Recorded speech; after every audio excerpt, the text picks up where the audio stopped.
Hi everyone, we're going to go ahead and go over your journal entry for Module 1. So let's go ahead and take a look at our course. So here you'll see the assignment. Your journal entry is a reflective writing. It should be about 300 words. It's not a formal essay or like a formal research paper, but it is reflective and it is collegiate, meaning that you should use a college tone. You should edit for clarity, for punctuation, for grammar, and those kinds of things. All right. So the way I organize the journals is that I start with a graphic organizer, which kind of outlines the information that you'll need for your journal to be successful. And then you'll turn that graphic organizer into written form, right? So there's this pre-writing activity where you look at an artwork or an artifact out of the text, and then make sure it's linked to the module's theme, and then you complete the sections of your graphic organizer as sort of notes. Then you go ahead and transfer your ideas from your organizer to paragraph form. And there's three things I'm looking for here. I'm looking for you to draw connections. So that's relationships between the artwork that you've chosen and our textbook and our multimedia sources and any of the content in our course. I'm looking for commentary. So these are your opinions and your explanations. So your ideas from your point of view about the artwork and your reactions to the work. And then lastly, your conclusion. So these are decisions that you reach by your reasoning. So your judgments about the artwork, about how the artist communicates, and those sorts of things. Then finally, you're going to go ahead and rewrite, which means that you're going to read your journal aloud, edit it for grammar and punctuation and clarity, and make sure there's good transitions and nice flow, and make sure it's a really solid piece of writing. You're also going to include at least one image of the artwork, and then you're going to cite any outside sources if necessary. So I don't require any outside research, but if you choose to quote from a text or quote from one of the multimedia sources, or even paraphrase from the text or paraphrase from the sources, you're going to want to cite that. The plagiarizer checker is on, and it will flag it for sure if it's quoted directly or lifted directly from a source. And it will also flag it if it is paraphrased from a source, especially if there's no citations. So make sure you are citing if you are using an outside resource. Okay, so I always like to prepare a handful of choices that you can use. And I always like to choose ones that have got some good controversy behind them and some speculation that you can kind of play with. And then if you want to use mine, by all means, go ahead. If you don't want to use mine, you want to use the text, that's always an option as well. All right, so we're going to go ahead and take a look at the ones I've prepared. So like I said, we're working on Module 1's journal options. So Module 1, our theme is visual arts. So the two I've chosen are paintings, but by all means, you can do something different if you're more comfortable with something else. All right. So let's take a look. This is the graphic organizer. It's a T matrix, which simply means it's a chart. And you do 4 different steps. So there should be 4 different sections to your journal. The first one is describe. So what do your senses tell you? This is the most basic. It's what you do is you just look at what you're looking at and describe exactly what you see without judgment or interpretation. The thinking here is that when we verbalize what we see, 2 things happen. The first is we engage the analytical part of our brain, and we stop using just like gut feelings or gut reaction, and we start actually thinking about things in a very categorical or dissecting process. The second reason we describe is because by verbalizing this, we help check our understanding of things, right? We help make sure that we're observing, we help make sure that we're looking at it in a holistic way. All right, then we analyze. So from our description, we move into analysis. And what choices did the artist make, right? So what are the choices the artist made in order to create this work of art? So what colors did they use? What subject matter did they use? What symbols? How is the composition?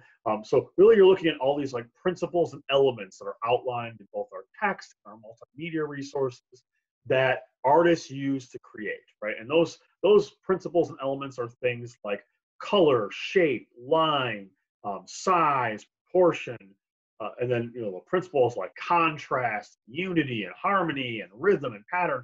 These are all the tools that artists use to create. So you want to figure out what choices the artist made because there is intent there. All right. Then we move into interpretation, and this one's kind of 2 different ways of thinking about it. we can interpret things from our personal point of view, or we can interpret things from the artist's point of view. And so what I'll do is when I do my analysis with you is I will show you what the artist's background is and how that context might impact what the artist did. And then you'll have the opportunity to talk about it from your own personal experience, your point of view, and or from the artist's. Then lastly, we judge things for successful communication. So one of the things that we want to take away from this module and really from the course is that there are lots of ways of communicating ideas. And one of those ways is a visual form of communication, right? We're very comfortable typically with like the written form of communication or oral communication, telling stories, doing presentations, interacting in dialogue, having conversations, right? Texting, using email, and even writing reports, right? These are things that we do on a daily basis. But there are other modes of communication, and oftentimes are very robust and maybe even more important. And one of those is visual. So artists can speak to us as a communicator through their visuals, right? And we can actually decode what they're saying through their symbols and their use of the elements and principles. The elements and principles sort of serve as the building blocks for like trying to write a sentence, but through a painting or through a photograph or something along those lines. All right, so this is the graphic organizer that we'll use for both paintings that I've selected. All right. So the first painting I've selected is the Mona Lisa. It is arguably the most famous painting in the world. It's been ranked as the most identifiable painting in the world. So anywhere on the planet you show the picture of the Mona Lisa, people can say, oh, that's the Mona Lisa, and it was done by Leonardo da Vinci. All right, so one of the questions that I often ask my students, especially in face-to-face settings, is why? Why is this painting so famous? Clearly it's well executed. Certainly Da Vinci is a master of color, of composition, of proportion and realism, right? So he is incredibly capable of creating a very naturalistic lighting and naturalistic backgrounds and capturing the proportion and the shape of human form. But this is not his only painting. He's done many, right? And there are many artists who are just as capable and just as competent as Da Vinci. So what makes this painting so significant? All right, so what we're gonna do is we're gonna go through the description, the analysis, the interpretation, and the judgment of this painting. All right, so to describe it very basically, you would just take a moment, take a look, observe, and think about all the things that you could list that are just in the painting without any judgment. So if you want to pause the video and do that, take a moment. I'm going to go ahead and go through the things that are the most noticeable, I think, right? So we can start by saying it's a portrait. It's a portrait of a woman. She's in fancy dress, so she's probably a wealthy woman. You could talk about the colors that he chose, right? So he certainly chose very warm colors and a warm color scheme for the woman's skin tones and for her dress, and contrasted that with very cool colors in the background. There are two art terms that you could use when describing this painting. One of them is the atmospheric perspective, and this is a trick that artists use to help try to create naturalism or how realistic a painting might look. So instead of just having her in a blank background, he's painted her in a landscape.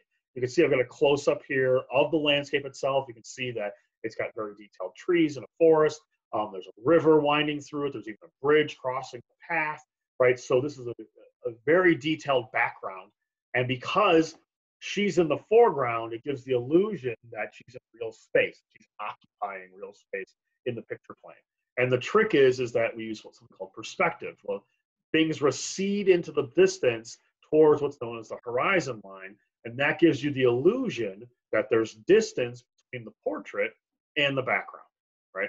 And it's called atmospheric perspective because it creates this deep atmosphere in which she's situated, right? So she's in this landscape, this outside kind of background that helps put her in space and makes sense of her light, right? So you can see her highlights compared to her shadows are consistent with what we would expect from reality. And that gives the illusion of space and depth. The other trick that Da Vinci is employing is known as chiaroscuro. This is a very specific technique that was developed during the Renaissance to help create the illusion of light and space and weight. And so you can see what he's done is he's used shadow and contrasted it really well with highlights in order to create the illusion of shape and form.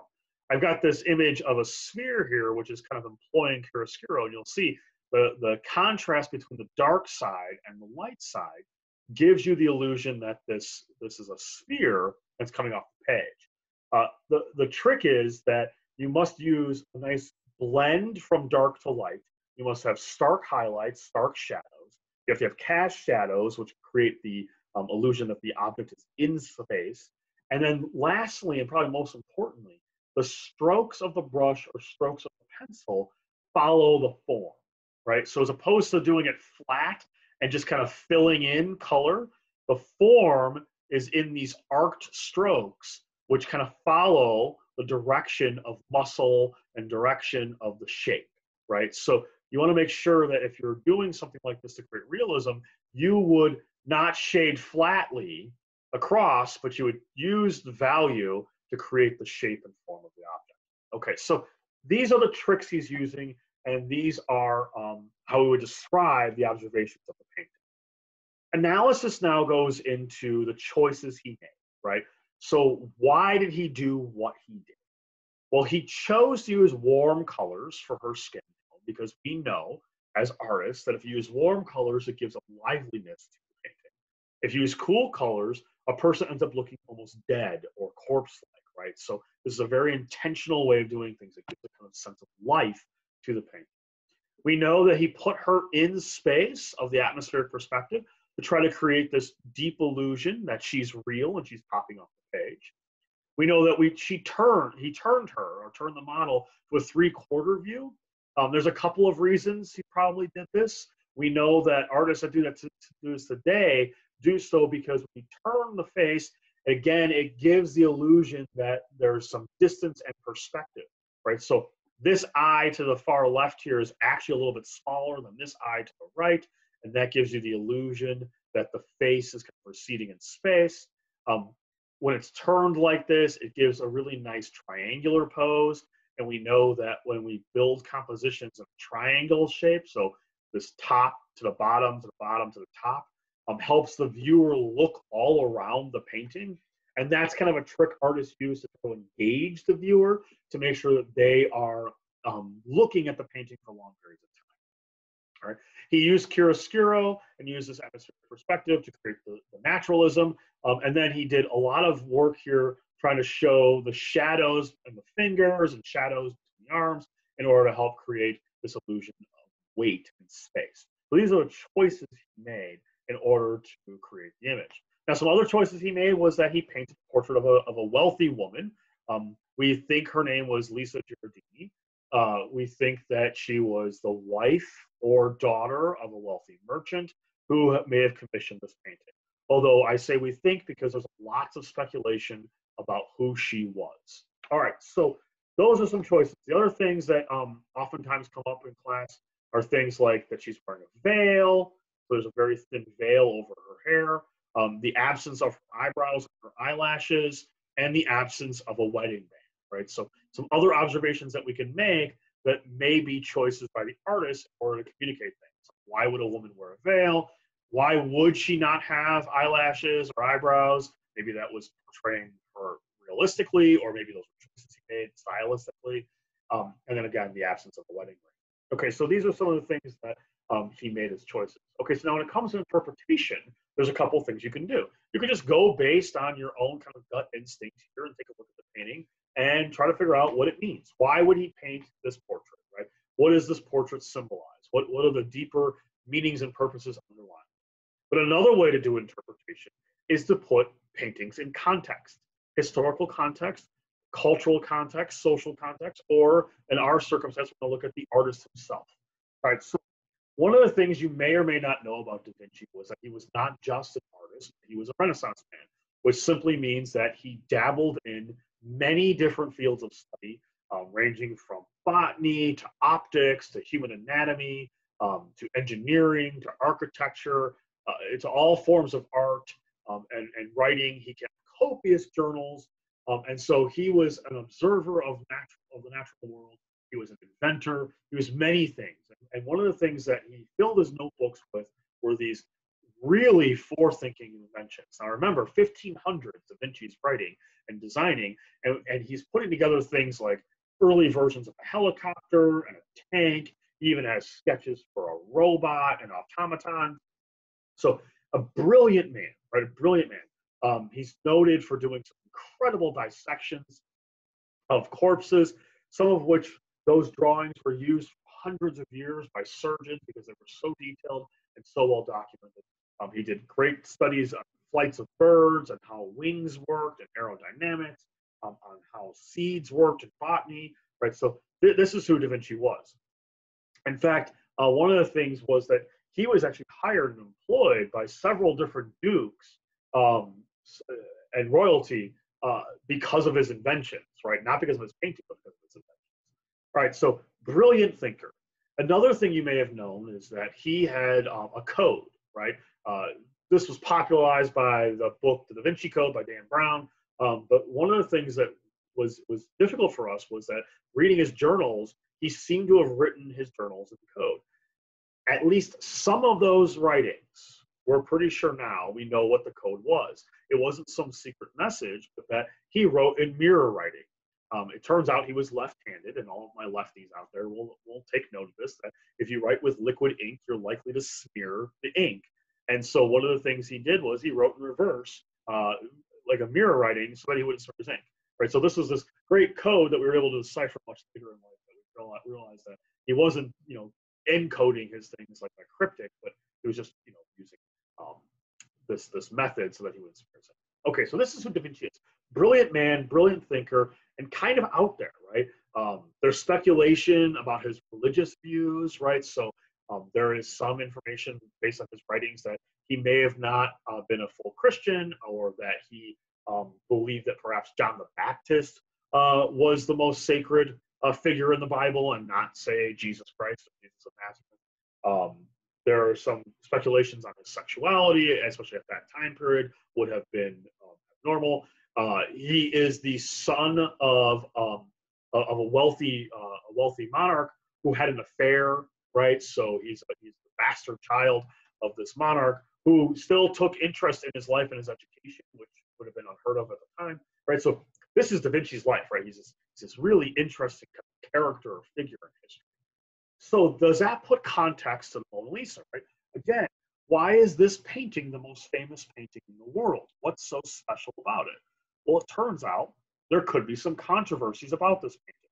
One of those controversies is that he didn't give it to Giardini, right? He actually takes the painting with him to France, which is a very strange thing, because if you commission someone and pay famous Da Vinci to paint this painting of your wife, you would want the painting at the end, right? And he doesn't give the painting, he keeps the painting with him. It turns out that he painted multiple versions of this painting. So if we do X-ray analysis of the painting itself, or you look at the strokes, you can see that there are actually different versions underneath the original painting. All right, so there's some speculation about what the painting might actually be.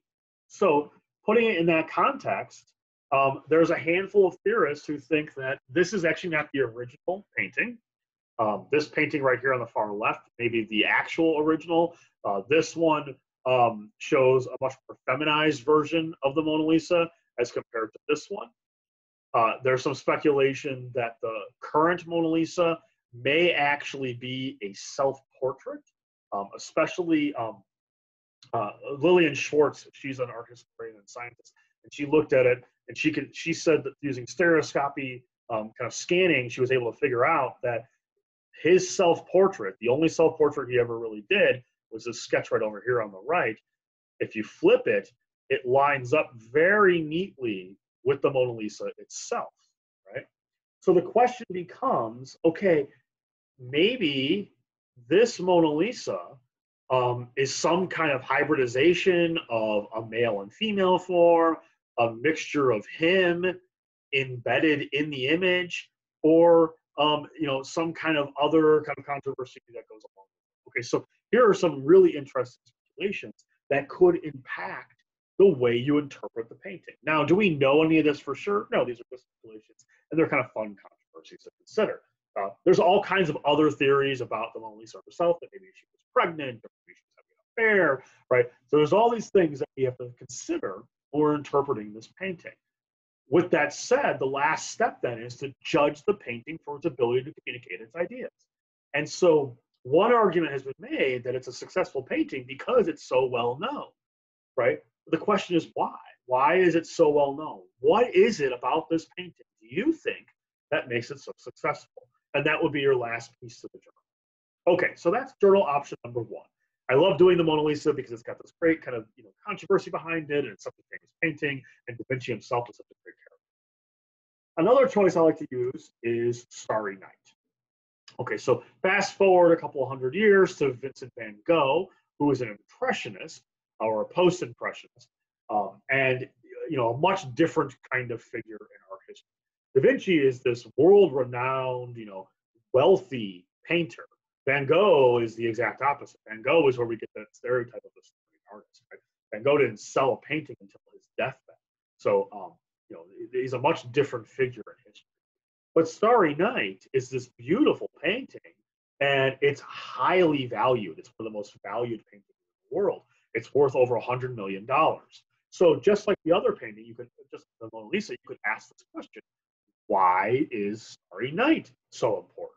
Right. So we can do a little bit of investigating into the painting itself. All right. So we start with description, just like we did with the last one. So you describe what you see. So you describe the colors that Van Gogh has here, right? These really vibrant blues contrasted with these vibrant yellows. This figure in the foreground here, a lot of times students will say, oh, is that a tassel or something else? It's actually a poplar tree. It's a tree that symbolizes death in Greek and Roman mythology and literature, right? So it's actually a tree that's been, it's kind of this dead, gnarled tree. And then underneath it is this townscape, right? So there's all these little village, and there's a big giant steeple where the church was. And so these are the things that we can understand about the painting itself. We describe it for what we see exactly. Then we analyze the choices that Van Gogh made. This actually isn't the only Starry Night Van Gogh painted. He painted several different scenes at night with these really vibrant yellow stars and these really blue kind of swirly colors. They're really like crudely applied. So the choices Van Gogh's making here are, unlike Da Vinci, he's not going for naturalism or for like a realistic sort of portrayal. He's doing this impressionistic idea of trying to capture the way light and color play together, right? And so he's got these really, really, soothing kind of swirls that move across the page. This contrast of darks and lights. He's embedded contrasting colors, right? So blue and orange are contrasts. So yellow certainly kind of fills in with the blue. And you have these really nice kind of rhythmic and harmonious strokes that take you from the left side all the way to the right side. And then he's used a little bit of perspective here and positioned the town below the viewer's viewpoint. All right, so these are the choices that Van Gogh has made. All right, now to interpret. So some of the backstory about Van Gogh is that he struggled with mental health. And this painting was actually done from his window in an asylum that he checked himself into. He checked himself into the asylum because he was suffering delusions and he was suffering from nightmares. And he struggled with his mental health his whole life. We possibly think that he may have suffered from something like schizophrenia or possibly bipolarism, right? So kind of like this reverse or this kind of diagnosis from today's kind of tools from the past. So we wonder the struggles that Van Gogh went. We also know that he was dosing himself with lithium, if not by himself, but also under the care of doctors. He was probably an alcoholic because what we do know is that he imbibed in alcohol a lot. So some have speculated that the reason these stars are so vibrant and popping across the page in both of his Starry Nights is that because that is actually how he saw the world. People who have taken large doses of lithium tend to see the lights in really vibrant ways. We know so much about Van Gogh, and perhaps more so about Van Gogh than maybe any other artist in the world, is because we have copious letters. Van Gogh wrote his brother almost every single day. And so we have all these really fantastic letters that kind of document and give us a Van Gogh biography. His brother was an art dealer and did his best to try to sell Van Gogh's work, but He was actually very unsuccessful, and it wasn't until the day that Van Gogh died that his brother was able to sell one of his paintings. So Van Gogh has this really turbulent life, right? And he also struggled with religion.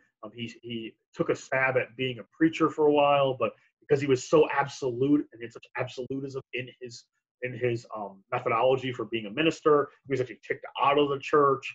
So yes, he's got this kind of like deep background.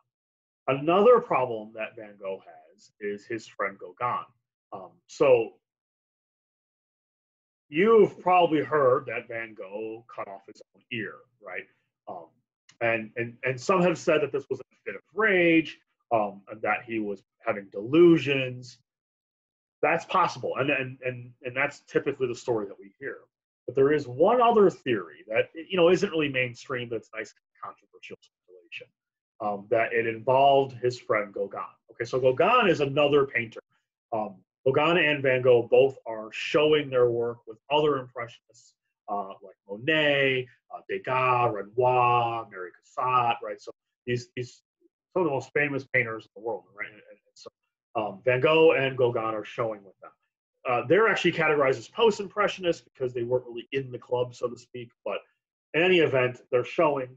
And Gauguin kind of has like a seedy backstory. So Gauguin was actually a very wealthy banker, and he had a family, numerous children, and he ended up leaving his wife, his children, and his occupation in order to pursue a life of painting. But more so, he also traveled to Polynesia, where he took a very young bride. She was perhaps 13 or 14 years old, passed on syphilis to her, and then abandoned her as well, right? So Gauguin has this kind of like really dark past. He was friends with Van Gogh and was supporting Van Gogh for a long time. So Van Gogh was living off of Gauguin's wealth. But it seems that Gauguin was very abusive, at least from Van Gogh's standpoint. What we know of Gauguin, we hear from Van Gogh's letters to his brother.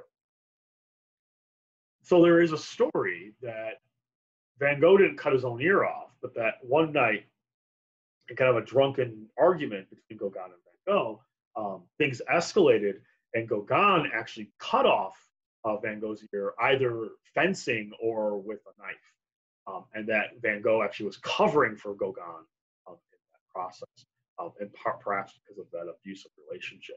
So just like with DaVinci, now knowing Van Gogh's story, we may have a whole new take on Starry Night.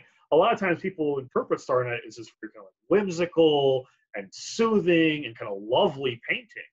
But it could also be interpreted with a lot of this like turbulence and internal struggles and this dark colors, this poplar tree in the foreground here, which represents death, and the church steeple kind of piercing the sky, kind of representing Van Gogh's issues with religion. And so there's lots of ways to look at this painting from a personal standpoint, also from Van Gogh's point of view. And the last thing you do is you judge it, right? So you judge it for its ability to communicate ideas and its successfulness in terms of the artist using visual communication to speak to the viewer. So these are two options that you have for Module 1. You could take a look at Vinci's work or Van Gogh's work and do this process of looking through, describing, analyzing, interpreting, and judging. And that is a great outline for your journal. So good luck in writing your first journal. I look forward to reading these. And as always, if you've got questions, please reach out. Thanks, everyone.